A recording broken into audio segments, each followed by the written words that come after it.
What school and tertiary education didn't teach you about starting your first job. We practice holistic wellness or holistic life coaching, which means that we don't only look at your mental and your physical health, but we also look at all the other areas of your life to make sure that we attend to everything that creates balance within your life. This video will provide guidance if you are starting your first job and on your way to your independence. The only way to remain healthy and adjust to your new life is to make sure that you have a proper schedule.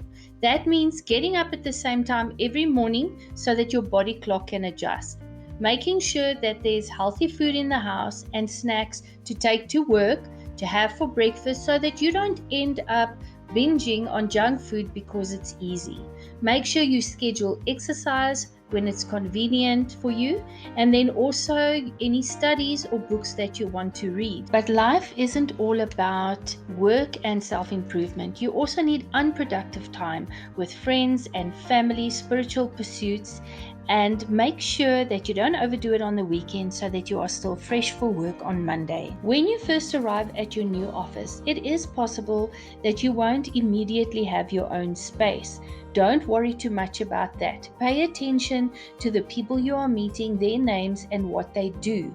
Don't allow yourself to get overwhelmed by it. Don't worry, you will eventually know everybody, but try to find creative ways to remember the information. Listen carefully to what your manager is expecting from you in the first week. You are going to be spending about a third of your life at work. So because you haven't sat at a desk or worked an 8-hour day before, you may find that you are a little bit tired and overwhelmed at first. But don't worry, you will adjust. Be open to learning. Being young and recently educated, you have so many ideas that the business can benefit from. But first, you need to see how things are done in the business. So make notes about what you are shown and make notes about anything you'd like to share, and share it later when you've got a proper understanding of what is expected and how this manager or owner has decided the business should be run. Companies will often try to give their staff a little bit of guidance when it comes to career aspirations or career fit. They do this through various forms of testing, psychometric testing, intelligence, emotional intelligence, and personality testing. At Zest, we use Human Design or BG5, which is the group version. This is an example of an assessment. On the right-hand side, you can see the possible strengths and shadows that you need to be aware of in your work and even in your personal life. And on the left-hand side, you see all the areas of your design and personality that we assess.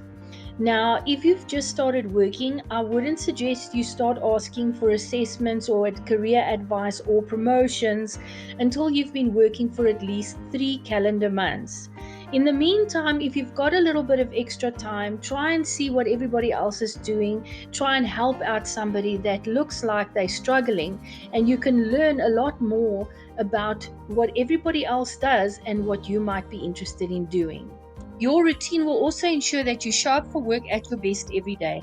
Remember, you are being paid to do a job.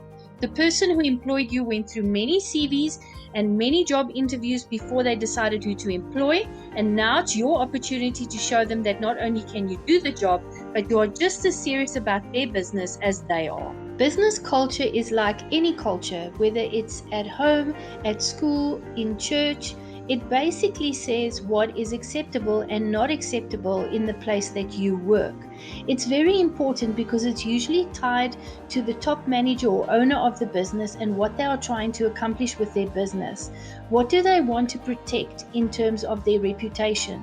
How do they want other companies and clients to see them?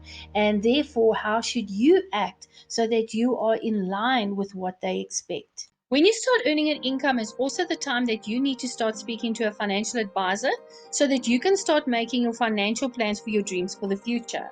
Will you stay at home with your family? If so, will you feel more independent if you're also contributing towards everyday costs? And that also teaches you to budget. When you leave, will you be renting or buying? What do you need for that? Do you need a credit score? Do you need a deposit? Is there money available, or do you need to save for that? Are you going to buy a car, or are you going to drive a family car? What do you need to know in terms of risk where that is concerned? It's time to start talking to someone about building your wealth and protecting your wealth. Another important part of financial planning is income and expenses. When you see your first pay slip, you are going to see your deductions and your take-home pay, and then you'll be able to do a budget. You also need to understand what you should be keeping records of and whether you should file a tax return. Does your company pay for your medical aid? Do you have a pension fund? Do you know that you should start saving for retirement at 20? Otherwise, your monthly payments towards your retirement planning can become so expensive that you don't have much left to spend on other things. My name is Lindy Meyer. I hope this video was helpful to you. You can go to our website under our services tab or contact me on info@zestcoaching.co.za.